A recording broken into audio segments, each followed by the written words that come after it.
Welcome back. Now, my next guest needs no introduction, but he shall get one. He is among the most principled and courageous writers and thinkers in the world today, with a moral clarity and command of language that is unmatched, as this Al Jazeera journalist found out last week.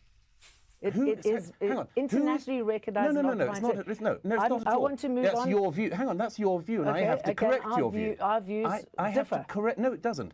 The facts, our views might differ, but the facts are the facts, and I want to pick you up on something you just did. I'm interviewing you. I know, but Yes. I think you're uninformed. No.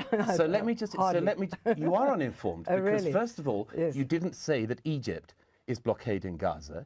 Secondly, you claim that Israel... I'm talking about Israel here, and I want to move. It's very convenient from for you to mention Israel because you've clearly got an animus here. Every time there would be a peace agreement, settlements would pop up, and that's why we are where we are today. No, it's not. So let's try and move on. No, let's try and it's move not on. at all why we are where we are. Hang on. We're not achieving anything here, so let's try and move on. No. Let's try and move on. No, it's very... No, because you just did it again. You just threw in another false fact.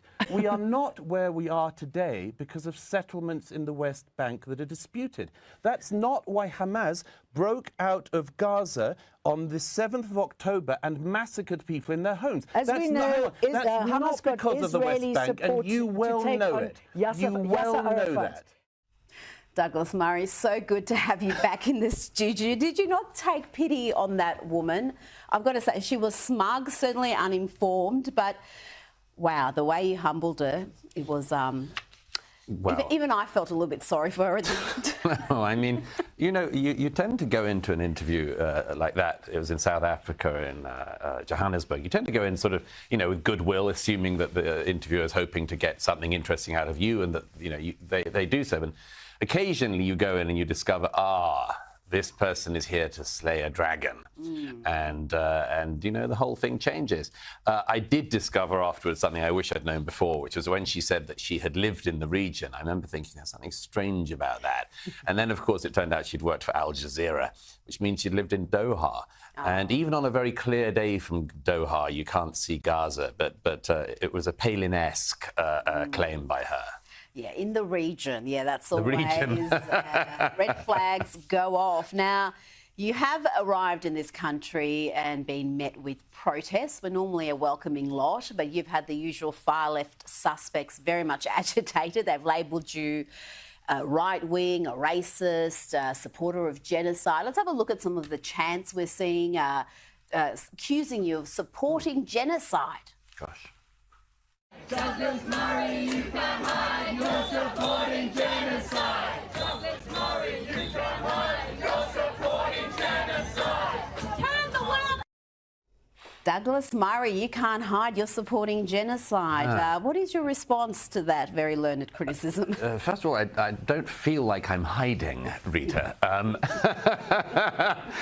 I mean, it's amazing. This only happened in Sydney, by the way. I did 2 shows at the Enmore Theatre on Sunday. And these protesters showed up, a small group of malcontents showed up on the afternoon. I'm not sure why they didn't do the evening shift. It's possible they didn't know about it. It's possible they slept in, or actually some of them moved on to the port in Sydney where they promptly got arrested. So it was a great day for them. Somebody actually, it was very, very funny. One of them actually sort of tweeted something like, a very important day standing outside the Enmore shouting at Douglas Murray. I was like, that's not a very good day. No. I mean, I think that's a kind of a waste of a day, not least because I could not hear them. It made no difference to me. Thousands of very, very nice, clever, informed, good Sydney residents all paid to come and join me for the day in 2 shows. And they weren't intimidated by these people either. I mean, it's really pathetic. And I never want that to sort of overshadow anything else. You know, I've spoken this past week in Perth, in Adelaide, in Brisbane, and had wonderful audiences. And it was the same on Sunday. You know, you always get a few of these people who just scream and shout and think they're going to change the world, but they don't. They don't change my mind. They don't change the audience's mind. In fact, they just annoy audience members. And of course, I mean, this thing about genocide, I mean, it's such a smear and a libel. I mean, there is no genocide in Gaza. I support the efforts of the IDF to get the hostages back. And if these people, by the way, if they I mean, they're such geniuses. They know how to spend their weekends in Sydney hollering. If they're such geniuses, they should really come up with an alternative plan for the IDF to get back the children and women and men who are still in Hamas captivity, and do so with a smaller body count than the one the IDF is currently seeing. And I bet these people don't have that. They think they have all the answers, but they don't. Well, this is what I don't understand. Just for the optics of it, if nothing else, you would think these anti-Israeli protesters, or pro-Palestinian as they call themselves, would carry just a couple of signs that are anti-Hamas. Right. Calling on Hamas to release the hostages, calling on Hamas to surrender, calling on Hamas to stop using the Palestinian people as human shields. Right. But you don't see that. And in fact, in the UK, when I think it was an Iranian man showing up to a protest holding up an anti-Hamas sign, he was physically attacked by the other protesters. Week after week. Is a very brave young Iranian man, and he has simply gone to several of the protests in London holding up a sign saying Hamas are terrorists, which they are. And that's the British government's policy. Hamas are a prescribed terrorist organisation in the UK. Yeah. So this brave young Iranian man holding up a sign that says British government policy, he is the one that has repeatedly been attacked by the peaceful protesters at the oh-so-peaceful marches, and it has been the police that have moved him on. I think he's an absolute hero. I love seeing brave people like that standing up. It gives enormous hope to people, and I hope more people do it. And I think it just shows the lies that we've been told about a lot of these protests, because the fact that he can't peacefully stand there and, in fact, be supported by those people speaks volumes. That's right. Now, your tour, yes, in Sydney, you've had some troublemakers. I'm sure in Melbourne you will, because it's the... it's the home of troublemakers. But it sold out your tour so quickly. I'm interested to know what the Australian people who are paying to hear you speak, what are they interested in talking about? What's top of mind for them? I think it's several things. I mean, obviously, you know, people are very interested about the wider world, about the region, about wars I've covered recently, including the Hamas war, the Ukraine war. But in my as far as I've seen it, we use a thing every night called Slido, so people can send in questions and then upvote the questions they really want you to answer, which is a great system. Yeah. And I've noticed that, I mean, there are very, very similar concerns to other countries I've been to recently, and also specific ones to do with Australia. I mean, of course, you had the referendum last year, and the referendum and issues related to it seem to be a sort of bubbling under the surface thing in this country, it seems to me, because there is this, and I've said this a couple of times to audiences here, that the vision of Australians that I grew up with and you grew up with has changed slightly in our own lifetime. In fact, you might say changed quite a lot. And I see that kind of happy country, you know, frank-speaking, clear-thinking sort of Australian tradition sort of being subdued, like it's chased out of people. Like people are made to feel guilty for things they haven't done. Oh, yes. They're made to feel like they're usurpers and colonizers and all this sort of thing. And it's so destructive, and you can see it, you can feel it, you can hear it. You know, everybody wants to get along, everyone wants to do well in the future, but, you know, there's no way that this country or any other country can if you're mired in the guilt and this sort of dampening down of the majority, you know, the sort of you can't say that, you can't think that. That's why I love referendums, actually. I mean, they're always an opportunity for the general public to kick our political class in the ghoulies, you know. And like Brexit, when it came to this referendum, the race-based referendum, it was a case where you had the entire elite, really, the celebrities, the activists, the corporates, all of them, sporting clubs, all on the side of the yes vote, which obviously the Australian government was backing. And then the no vote wins in every single state. Yes. And that tells you plenty, even in left-leaning states like here in Victoria. But I think we do have this unique problem in Australia, and I think it's particularly bad here, more so than the US and the UK, where there is this self-loathing. We can't even celebrate our national day, Australia Day, without being accused of supporting genocide and white supremacy, and it's an invasion and it's a harmful day. You don't even have that in the UK or the US, where UK, they still revere their traditions. In the US, there's a great deal of patriotism across much of the country. But I just wonder what the impact is on a country that seems determined to hate itself. Yeah, I mean, the long-term impact, we don't yet know. I mean, we can guess. We don't yet know because, as far as I know, no civilization has tried this before. Yeah. You know, most people sort of want to exist, want to thrive, you know, and most people are proud of what has gone well in their country. You know, every country's had things that they're not proud of. Of course. But the question isn't that, and isn't lingering all the time on that. The question is, what have we done well? You know, you saw this in Don Lemon's interview with Elon Musk last week, where Elon Musk just said, you know, if we keep talking about the slave trade in America, we're never going to get past it. And Don Lemon seems sort of thrown by that, as he is by any original thought. But he seemed genuinely thrown by that. But it's absolutely true. The question isn't whether or not you've acknowledged any mistakes in your past. The point is, are we able to get past them? And are we able to say anything good about ourselves? And if in Australia, the whole narrative is just, as you say, genocide yesterday, genocide today, genocide tomorrow, of course people aren't going to be brought up to be proud of their country. And of course they aren't going to see the good things. I would just beg the people who fall into that narrative, which includes a lot of young people who go along with the herd. A lot of young people don't, but a lot of young people do go along with that herd.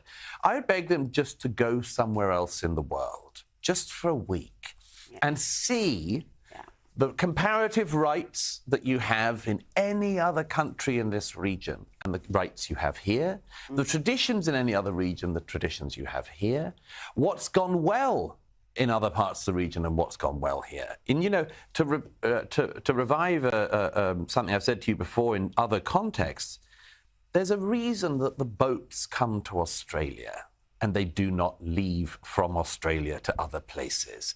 There is a reason. And if the people who do this, there's nothing good about Australia, we're all genocidists and murderers and so on, which is absolutely preposterous. And nobody's guilty of things they didn't do.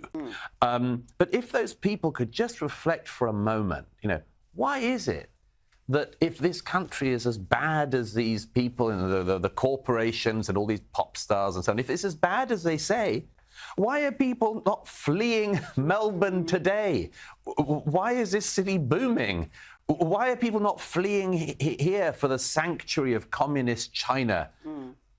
There must be something we've done well. There must be something you've done well in Australia. I think there's a lot you've done well.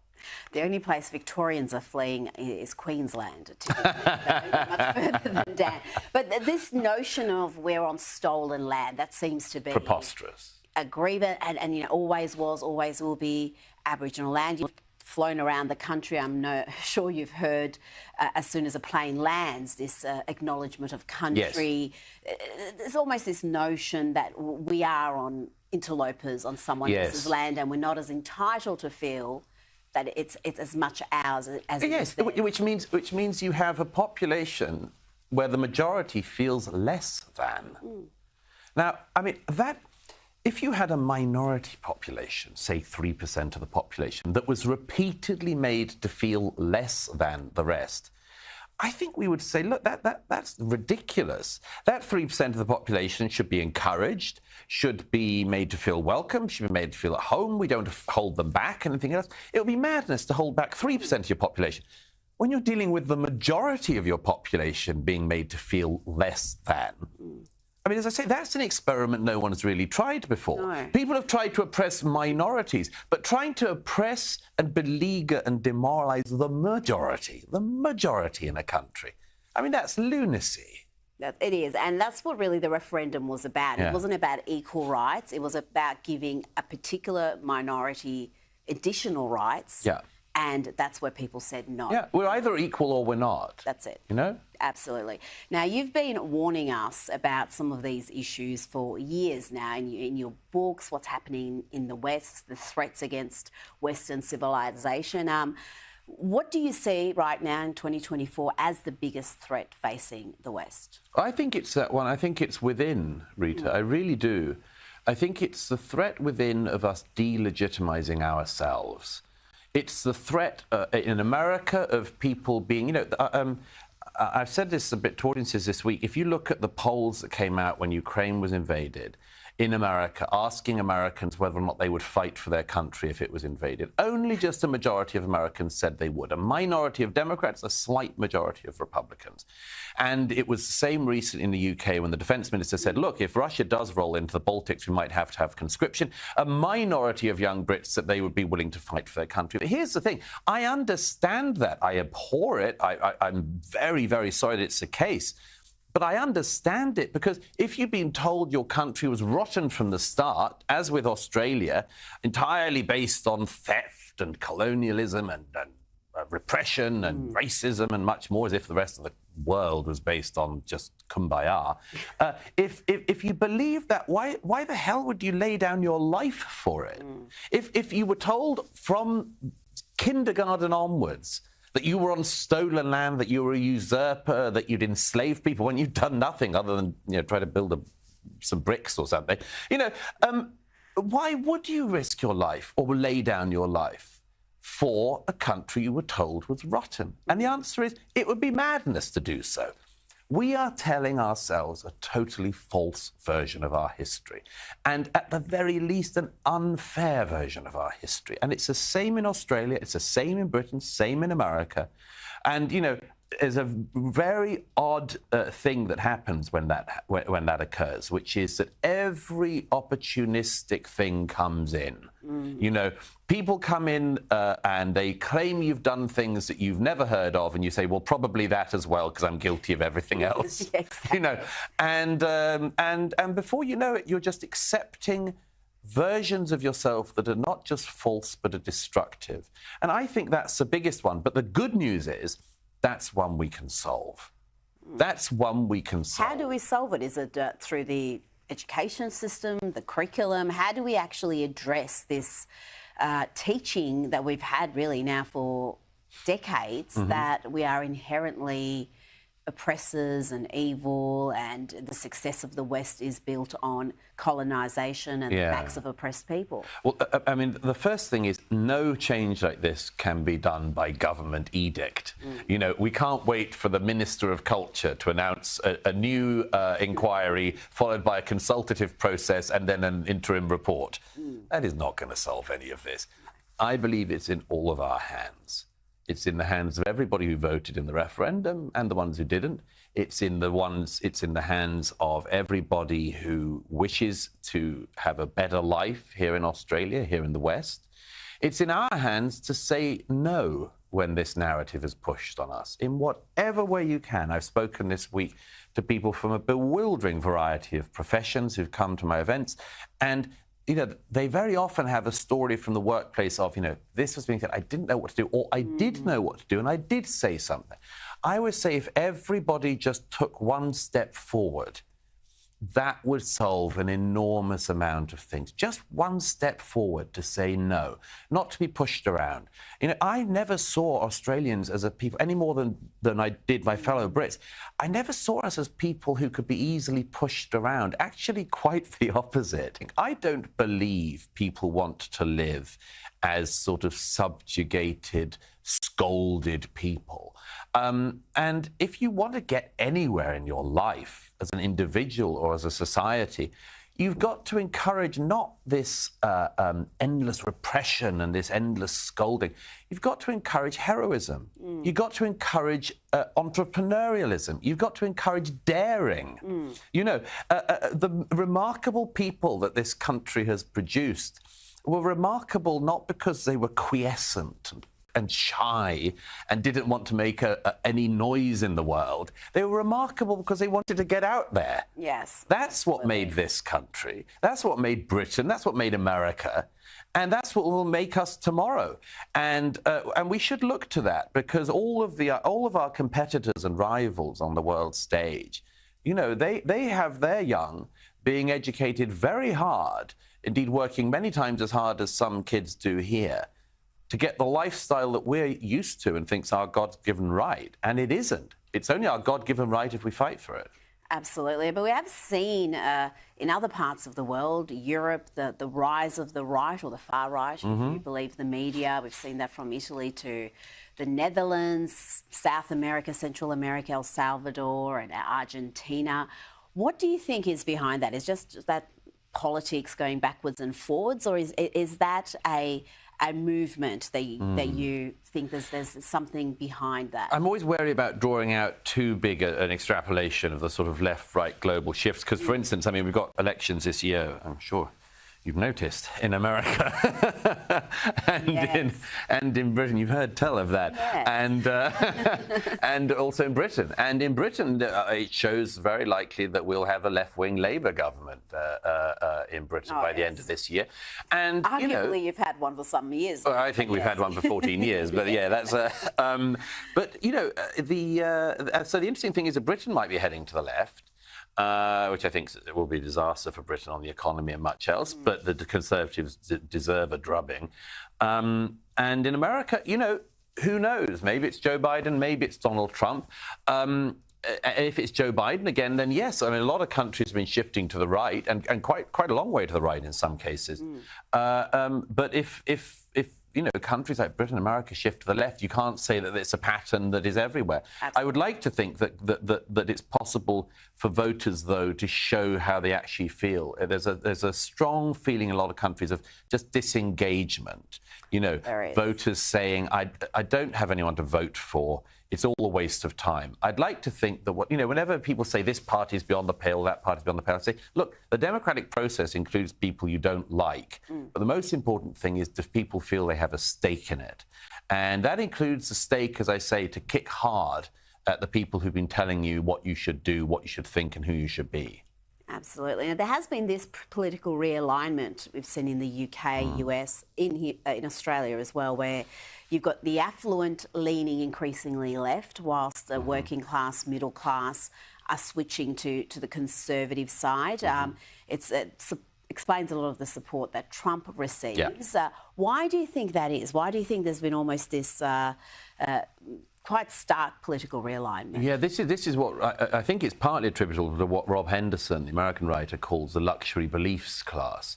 You know, the people you're talking about, the sort of, you know, the elites in a lot of the media. I mean, there's lots of elites always, and there's no bad thing. But I mean, the specific thing of having an elite of anti-elitists, having an elite that believes that they know best and the public are the problem. You know, to use the old joke of Brecht, you know, the public are the problem, we need to find a new public. But the people, you know, like the ones we were talking about earlier, and the corporations and the big media and you know, entertainment stars who came out for the losing side in the referendum. A lot of those people are just signalling something. They're just saying, I'm on the right side. And of course, I think what a lot of people in the electorate have cottoned on to is that a lot of these people who lecture us and berate us from the stage of the Oscars to Parliament here, a lot of them are saying things that they think make them look good, but are actually bad for the country. Like, you know, my friend Lionel Shriver pointed this out some time ago about the thing of, you know, self-hating. And she said to me, Douglas, these people you're talking about who are pushing self-hatred on us, they don't hate themselves at all. They love themselves. They love themselves. And making other people feel self-hatred and pretending they do, pretending they're so guilt-ridden, millions of ribbons down each side of their jackets. Those people feel fantastic about themselves. And making us feel guilty is just part of that. It's part of the act. Now, to current events, we saw that horrific Islamist attack in Russia, saw 137 people gunned down, including 3 children. Another 182 people were injured. The death toll there was horrific. Since then, we've seen the capture of the 4 suspects and the torture they've been subjected to by Russian forces, with one having an ear cut off and fed to him, another having electric shocks given to his genital area. I mean, the brutality is horrific as well. And Douglas, I know this is going to be a unpopular opinion, but perhaps I wouldn't be saying this if it was my family member who'd been murdered, but this disturbs me greatly, and the reaction to it disturbs me greatly. There seems to be really not much condemnation of this torture. Is torture ever justified? No, I don't think it is. But I think that what you see is just the operation tendencies of the FSB. This is how the Russians operate. But again, it's one of the things that people should remember when they're forever castigating the West. You know, everyone's always, you know, all these people who go around saying, you know, war crimes about the Israelis, genocide, war crimes in America, torture, and all this sort of thing. This is a country, Russia, which actually does do that and actually does believe in it. And proudly, on camera. Exactly. There's video footage of all this. Exactly. And they're not going to bow to... I mean, you know, maybe a mob can get together, a protest group later in Melbourne about this, but I doubt it will, you know, because the Russians don't listen. They don't listen at all. What about the reaction? Because from otherwise decent people, they seem to have no issue with this. And I know we're talking about monsters. I know we're talking about men who gunned down over 100 people, including 3 children, but the justification for torture, that worries me. That worries me about where we are. Well, I think, look, I think that, I mean, these terrorists, obviously, you know, the lowest of the low lives. So I mean, to do that, to go into a shopping centre and a theatre and start gunning people down, we've seen it elsewhere. We've seen it in London. We've seen it in Paris. You know, we've seen it sadly around the world. And it's inevitable that there is rage in people's hearts about this. And there's even more rage in the West because our governments tell us we shouldn't be allowed to feel rage. No, we can't even condemn it. We had the Manchester bombing and there was almost an immediate drive against Islamophobia. Yeah, absolutely. It's always the same, the same. But you know, the thing is, there is... When somebody does something, when a group of people do something like ISIS appeared to have done in Moscow, of course, there's a sort of feeling of vengefulness and revenge. Now, in the West, we would hope that we would prosecute that revenge as carefully as possible, and that it would be legal, that it would go through the law courts if the people are captured alive. But in other theatres, they'd be killed in operation and during the attack and else, you know, other things. It's just that, you know, that is an inevitable tendency to want to have revenge after that. But, I mean, the fact that in Russia that revenge extends to torture, as I say, is not at all a surprise in Russia. But you know, I mean, I think you can want there to be no pity for the terrorists without encouraging them to be mutilated by the Russian troops. I mean, it's just... Now, before you go, I've got to ask you about the US. We're seeing the political prosecution of Donald Trump. They've been trying to take his assets. Today there's been a development there with the bond being reduced dramatically, and he's saying that he'll be posting that new amount. I think it's 175 million US. How do you see this effort to get Trump before he can be re-elected? It seems to be a determined effort from the Democrats and their lawmakers to politicise the justice system. And it really has a dangerous effect. You look at some of the polling now, trust in the US justice system is at record lows. People do not trust the system. Well, it's a very interesting thing, that because, of course, a lot of Americans didn't trust the justice system already. I mean, the conviction rates in the US courts, for anyone who's been through them, are astronomically high. Almost Beijing-like, but not quite. Yeah, I mean, it's teetering on 99%, you know, and so a lot of Americans who've had experience of that already distrusted it. Then you've had the sort of super politicization of things like the Supreme Court, and then the Trump persecution. I do think it's a kind of persecution. I have plenty of criticisms of Donald Trump, but if you wanted to make sure he wasn't elected again, then run a really good candidate against him and highlight the things that he did in his term of office that you disagree with. Most people, I think, in America can see that this is a form of endless persecution against Trump. It certainly looks like that. This way of sort of trying to ruin him financially just looks like the final sort of, you know, the final turn of that dial. And I think a lot of people will see it as being cruel and unusual. I think it's only helping Trump, though. You know, I mean, as you say, I'm not sure that outside America people are quite prepared for this. You know, the polls that you've seen, that I've seen, that say that he's likely to win against Biden later this year. I mean, personally, you know, I have just about enough existential energy to, you know, cover various wars and things. I'm not sure if I have the existential energy this time, Rita, to cover Trump-Biden Part 2. We last met in America, in New York, in Trump-Biden round 1. I don't know. I mean, those guys might be there for round 2. You might be there for round 2. I think I might be just propping up the bar, exhausted by that. I'm not sure. This is going to be brutal, Rita. Oh, it is absolutely going to be brutal. But we've seen the Biden administration reverse course on Israel, and a lot of the conjecture there is, well, it's because they're trying to hold on to those swing seats, Michigan, Minnesota, where there's large Muslim populations who are very upset with the Democrats for standing with Israel.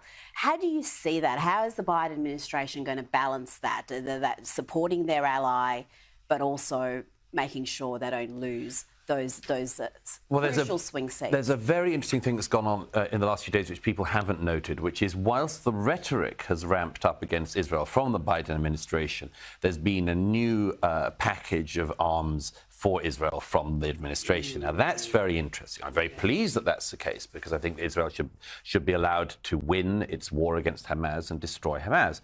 But it's very interesting that they're doing this two-hander, effectively. The sort of public statements and then what they're actually doing.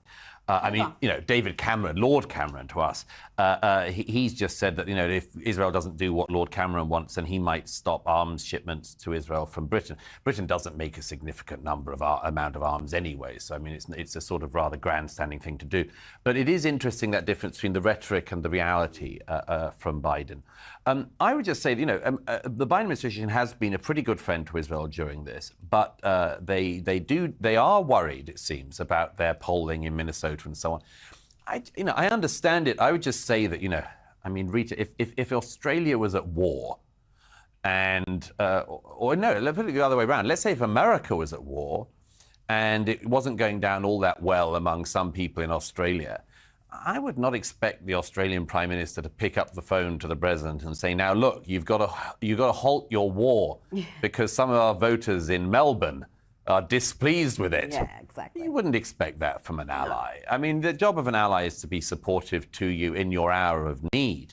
And God knows it's an hour of need in Israel. And I would hope that America would stand by Israel as it finishes its war against the terrorists, as I would expect people to stand by this country if this country suffered a similar outrage to that which Israel suffered on the 7th. Douglas Murray, always a pleasure. Thank you for your time this evening. Terrific to see you in person.